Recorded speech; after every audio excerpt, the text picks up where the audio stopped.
एकाच दिवशी एवढं नुकसान होईन असं वाटलं नव्हतं. चला तर काय झालं ते नेमकं सांगते तुम्हाला.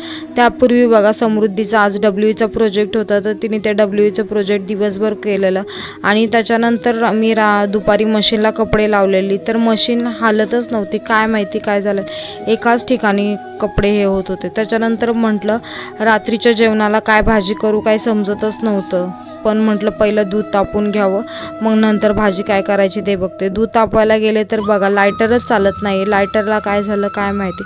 त्याच्यानंतर डाळ बनवावी म्हटलं तर ही डाळ बघा सगळी सांडली आणि दुधामध्ये पण डाळ पडली. सगळी किचन ओट्यावर खाली डाळ, सगळीकडे डाळ पडलेली होती. त्याच्यानंतर साईला फरसाण खायला दिला, त्याच्यामध्ये नूडल्स पडले होते आणि फरसाणचं नवीनच पॅकेट उघडलेलं आणि सगळे नूडल्स.